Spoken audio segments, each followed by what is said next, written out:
Hello everyone, स्वागत है आप सभी का। आज हम देखने वाले हैं पब्लिक इंटरनेशनल लॉ। बहुत ही इम्पोर्टेंट ये सब्जेक्ट है इंटरनेशनल लॉ, और इससे बहुत ही ज़्यादा क्वेश्चन अब एग्ज़ाम्स में बनते हैं।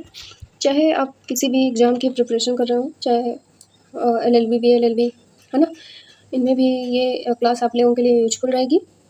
और चाहे आप किसी कॉम्पिटिटिव जैसे UGC नेट एग्ज़ाम की तैयारी कर रहे हैं, इसके लिए भी ये क्लास काफ़ी हेल्पफुल रहने वाली है।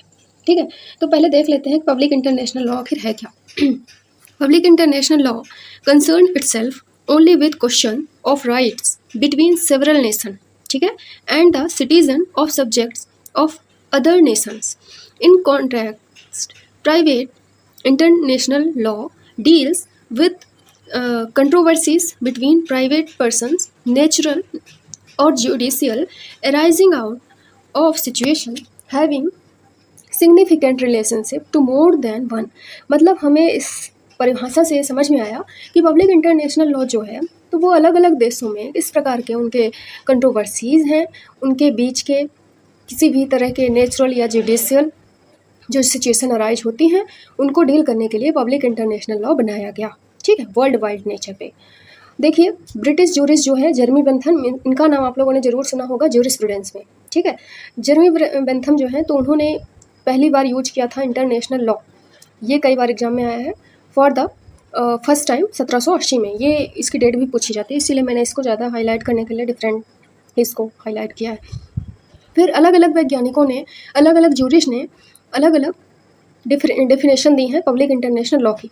तो जितनी भी डेफिनेशन है सब इम्पॉर्टेंट है। ठीक है, तो ओपेनहाइमर, प्रोफेसर ओपेनहाइमर ने 1905 में डेफिनेशन दी थी पब्लिक इंटरनेशनल लॉ की।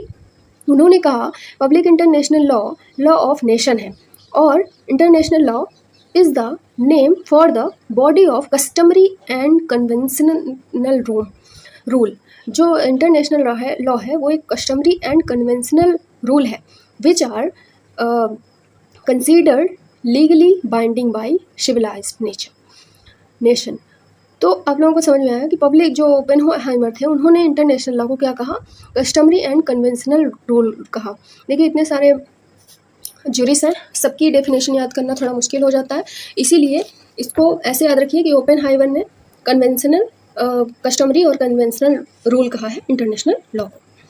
फिर आते हैं बेयरली, मोस्ट इंपॉर्टेंट इनकी डेफिनेशन है, द लॉ ऑफ नेशन और international law may be defined as the body of rule and principle. इन्होंने क्या कहा, international law body of rules and principle है of action which are binding upon civilised state in their relation with one another. ठीक है, तो इन्होंने main रूप से क्या कहा कि बॉडी ऑफ रूल है एंड प्रिंसिपल। फिर ग्रे ने भी डेफिनेशन दी है कि इंटरनेशनल लॉ और the law of nation is the name or body of rule which according to the usual definition regulate the conduct of state in their intercourse in which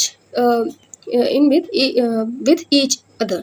ठीक है, तो grey की जो definition थी उन्होंने कहा कि इंटरनेशनल लॉ ऐसा लॉ है जो रेगुलेट करता है और कंडक्ट करता है अलग अलग स्टेट में, और उन्हीं के इंटरकोर्स का जो परिणाम है, वो जो आपस में लोग रिलेशन बनाते हैं, वो है इंटरनेशनल लॉ।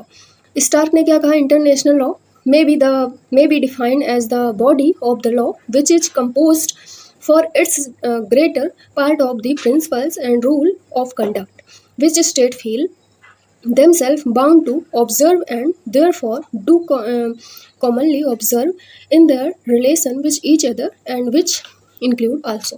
तो आप लोगों को समझ में आ रहा होगा कि इन सब की डेफिनेशन कुछ एक दूसरे से मिलती जुलती है, लेकिन इन सभी की डेफिनेशन लिख करके पूछ लेता है कि ओपेनहाइमर ने क्या डेफिनेशन दी, क्योंकि थोड़ा थोड़ा अंतर है। ठीक है।